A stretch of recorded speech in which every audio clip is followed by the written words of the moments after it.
Hi, my name is Carystaal and welcome to another episode of Cary's Rival Kingdoms Corner. In this episode, I wanted to take a quick look at the new ancient Iroh, have a look at her skills and just give a personal opinion as to whether I think she's viable as an ancient for major gameplay. Now, there were three ways to get Iroh. The first way was she was available in arena chests, and if I remember correctly, she was available in arena chests the day before, or at least the day before the event started. I know a few people had got her. The other way to get Iroh was from the common Vaultic chest, which was available every 2 hours in PvP mode. So you could log in every 2 hours, have a go of PvP, get the common Vaultic chest, and there was a chance that that Iroh could drop there. The other way of getting Iroh was to buy the Rusty Vaultic chest from the main chest menu. Now, they only cost 100,000 quid to buy. So I started off the event with 8.5 million, and I bought Rusty Vaultic chest after Rusty Vaultic chest after Rusty Vaultic chest, and eventually, at the literally at the very last minute, and you could actually buy these chests until you got her, at the last minute with, like, I don't know, I think I burnt all the money out, 100,000 left, or maybe I accidentally bought with diamonds, I can't remember, but eventually I got Iroh, and my 8.5 million was basically spent. So let's just take a quick look at Iroh and have a quick look at her skills and see what she is capable of. Where is she? Where is she? Oh, there she is.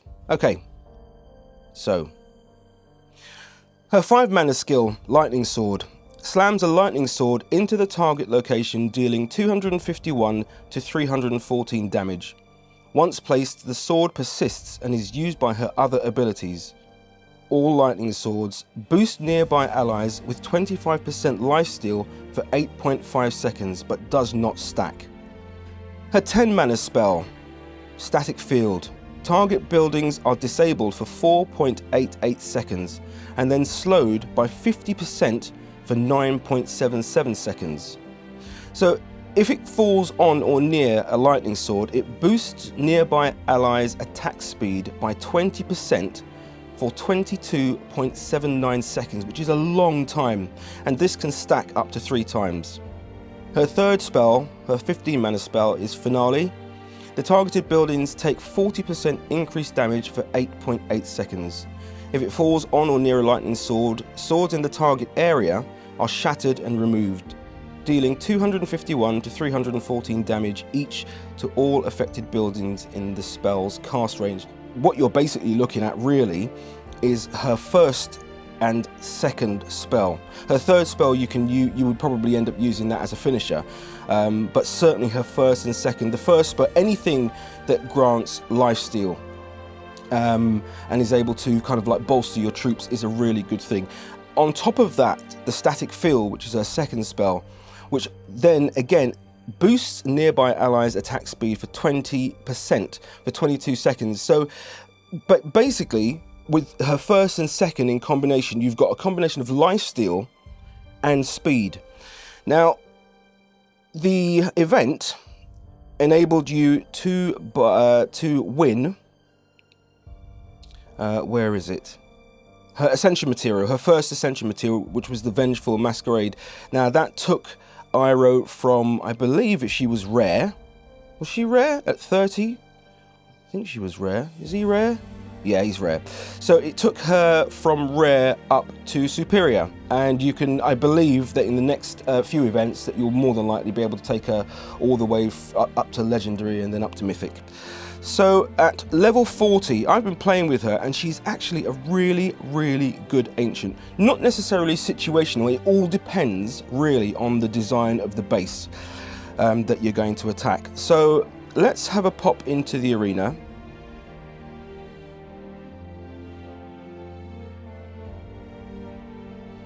Righty-ho. Okay, now with this stronghold, Iroh is viable, but she has to be placed correctly, absolutely correctly, because this could go either really well or horribly horribly wrong.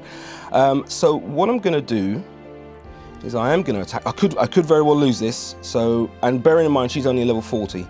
So what I'm going to do is I'm going to place. I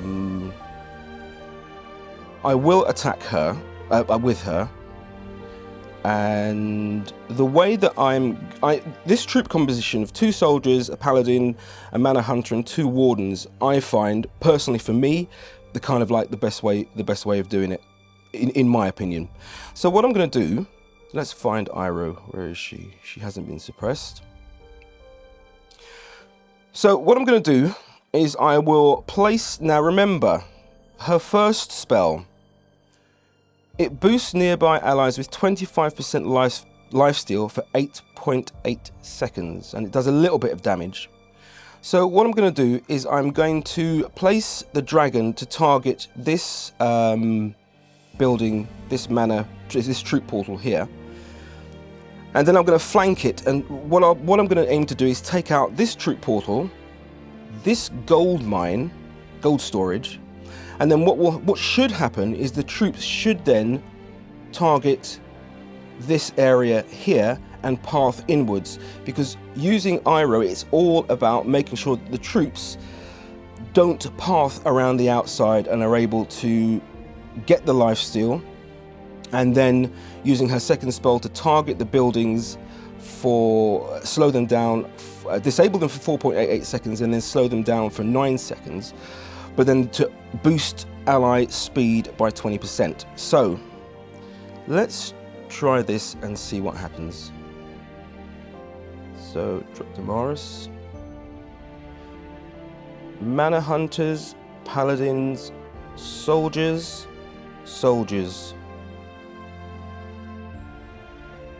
wardens. First spell, sweep. Second spell to disable, sweep back, and again first spell, second spell,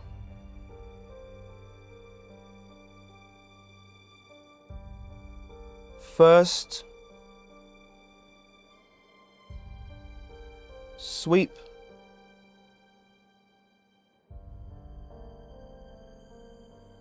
second to disable. And now I'm going to, oh, there you go. First, second. Let's see if we can clean this one up. Maybe not. Maybe not. There's not many troops left. But you get the basic principle of it. It worked. Let's come out of that one. So the way I've been playing her is I've always run her first and then second, and then try to run her first and second and just keep on repeating, which is one of the reasons why I take the mana hunters with me. A lot of people will run with maybe 3 soldiers, a paladin, 2 wardens, or 2 soldiers, a paladin, and 3 wardens.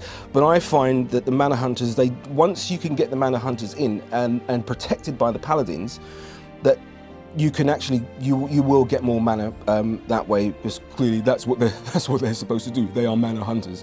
So let's have another look and see whether we can do another attack. Again, base dependent. See now, part of me saying yes, do this, and the reason why is because with this particular layout, you've got a lightning tower there and there. Now, the lightning tower has a very, very, very small range. Yes, there is a Skywatcher with Dragon 2 on there, so you've got to be careful. I've got to be careful if I'm going to do this to drop in the dragon. But you know what? This could go horribly wrong. It could go okay, but we don't know. Let's just try it and see. Using kind of the same principle, but this time, what I'm going to do is I'm going to drop the mana hunters and the paladins and the dragon to target the Skywatcher, and I will hold off her first spell until they're nearer to this lightning tower. And then what I'll do with the soldiers, I'll place a set of soldiers to target this troop portal there, and then the other soldiers to target this one, and then they'll hopefully path inwards. Now, like I said, who knows? Let's just have a quick peek and see what happens. So 1, 2, 3. Because you want them to path on the inside, you don't want them pathing outside. 1, 2. I'll sweep the dragon now. I will put her first spell, and then I will put her second spell. This is the danger with this approach. Now I'm going to, again, let's just put second spell on. And first. And second again. And I'm going to sweep. And I'll put her first. And then second.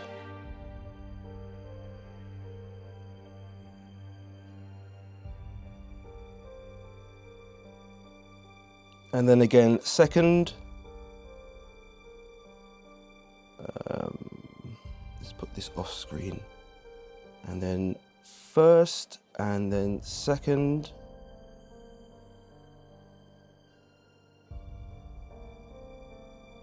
And then second. And these will probably die. Like I said, I don't need the gold, and I don't necessarily need to finish it off, but let's just see how far we can get. And let's just put some damage on there. Let's fast forward. And they took her... No, they never. Okay, we've done what we needed to do. So my personal opinion, now she is only at the moment at level 40, but used in the right way, a level 40 does have viability against a,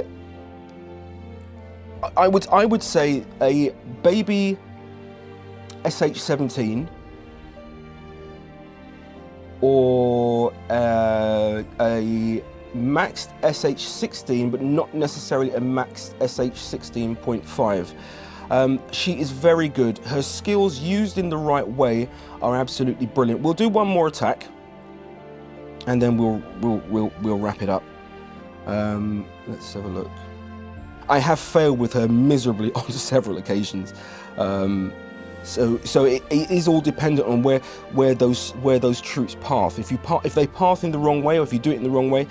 Right, okay, now this one, what they've done with this particular design is what they're hoping is that your troops will go all the way around. But like I said, if you use this specific and what I would call the pincer movement attack, if you take out buildings, like for example this troop portal here, this troop portal here, if you use a set of soldiers, what will happen, take this one out, the soldiers will split and they will start targeting the bunker and the gold smelter. And the same with this, you'll see the soldiers will start to take out, they'll take out this troop portal, then they'll split and they'll start to go for the gold smelters here and here, which then leaves you in a position where you can actually you've got lots of mana here that you can then use while you're sweeping the dragon to place Iroh's spells, and their spell towers are quite set back. So again, we'll go for this one, and you'll see what I mean with the soldiers. What I'm going to do is I'm going to drop Damaris in the corner, right hand corner, to start targeting this troop portal here, and then watch what happens. Soldiers go here, soldiers go here, and watch, they will attack and they will break up and then they will split, which then leaves you in a position where you can start dropping all your troops. Now I can use first, second sweep. I'm going to go for first.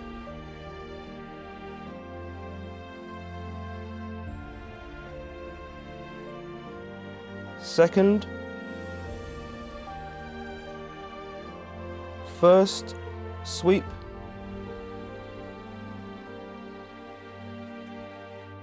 second. I'm going to go first again, second. So in my opinion, Iroh is a really, really good ancient. I can imagine her at Mythic. She would be, especially with the starting mana, she will be absolutely bonkers. Even at Legendary, I can't wait to actually get her to Legendary and use her a bit more. She is a really, really good ancient, in my opinion. Let's just fast forward. Let's just get this 100% fast forward. There you go, and come out. Yes, so there you go, Iroh. Lightning Ancient, the latest Lightning Ancient. Oh, I've got Zalonia already, but she's not very good. Not since they nerfed her, poor Zalonia. Yes, in my opinion, Iroh is a really, really great, viable ancient. And if you get the chance to use her, then go for it. Always remember that it's base dependent. She's only currently level 40, but if you use her in the right way, she is a brilliant and fun ancient to use. Thank you for joining me on this episode of Cary's Rival Kingdoms Corner, and if there's anything you'd like to see in the future, or if you have any suggestions, then please leave a comment in the section below, and I'll catch you next time for another episode. Take care, and thanks for watching.